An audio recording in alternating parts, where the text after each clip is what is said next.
Hi friends, welcome to Indhu's Kitchen. இன்னைக்கு நம்மளோட சேனல்ல ரொம்ப சிம்பிளா நான்வெஜ் டேஸ்ட்ல மீல்மேக்கர் 65 எப்படி செய்யறதுன்னு பார்க்கலாம். இத செய்யிறதுக்கு ஃபர்ஸ்ட் ஒரு பவுல்ல 1 கப் அளவு மீல்மேக்கர் எடுத்துக்கலாம்.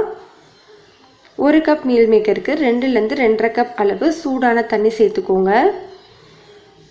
இதை இப்போ ஒரு 10 ல இருந்து 15 நிமிஷம் ஊற வச்சுக்கலாம். 15 நிமிஷத்துக்கு அப்புறமா இந்த மீல் மேக்கரை 3 ல இருந்து 4 முறை நார்மலான தண்ணியில கழுவி எடுத்துக்கோங்க. கழுவினதுக்கு அப்புறமா இந்த மாதிரி கொஞ்சம் கூட தண்ணி இல்லாம நல்லா சுத்தமா பிழிஞ்சு எடுத்துக்கோங்க. கொஞ்சம் கூட அந்த மீல் மேக்கர்ல தண்ணி இருக்க கூடாது. அந்த மாதிரி பிழிஞ்சு எடுத்ததுக்கு அப்புறமா இதை ஒரு பவுலுக்கு மாத்திக்கலாம். இப்போ இதில் 1/8 டீஸ்பூன் அளவு மஞ்சள் தூள், 1/2 டீஸ்பூன் அளவு கரம் மசாலா தூள், 1/2 டீஸ்பூன் அளவு காஷ்மீரி மிளகாய் தூள். நான் இதை கலருக்காக தான் சேர்த்துருக்கேன். சப்போஸ் நீங்கள் நார்மல் மிளகாய் தூள் சேர்க்குறீங்க அப்படின்னா 3/4 டீஸ்பூன் அளவு சேர்த்துக்கோங்க. 1/2 டீஸ்பூன் அளவு மைதா, அதே 1/2 டீஸ்பூன் அளவு கார்ன்ஃப்ளோர் சேர்த்துக்கோங்க. ரெண்டுமே ஈக்குவல் அமௌண்ட்டாக இருக்கணும்.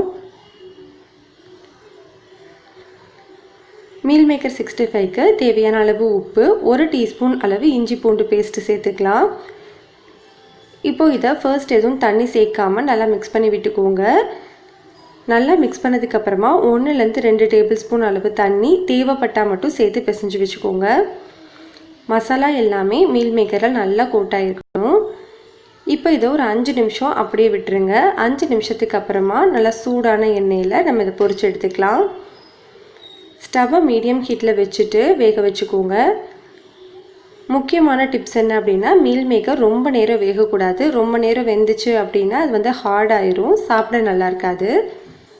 மொத்தமாகவே ஒரு 3 ல இருந்து 4 நிமிஷத்துக்குள்ளே இதை எடுத்துருங்க.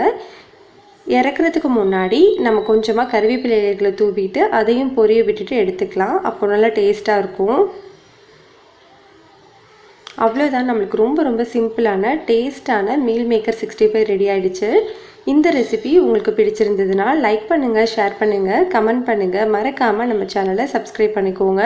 கூடவே பெல் ஐக்கானை கிளிக் பண்ணிவிட்டு ஆளுங்கிற ஆப்ஷனையும் கிளிக் பண்ணிக்கோங்க.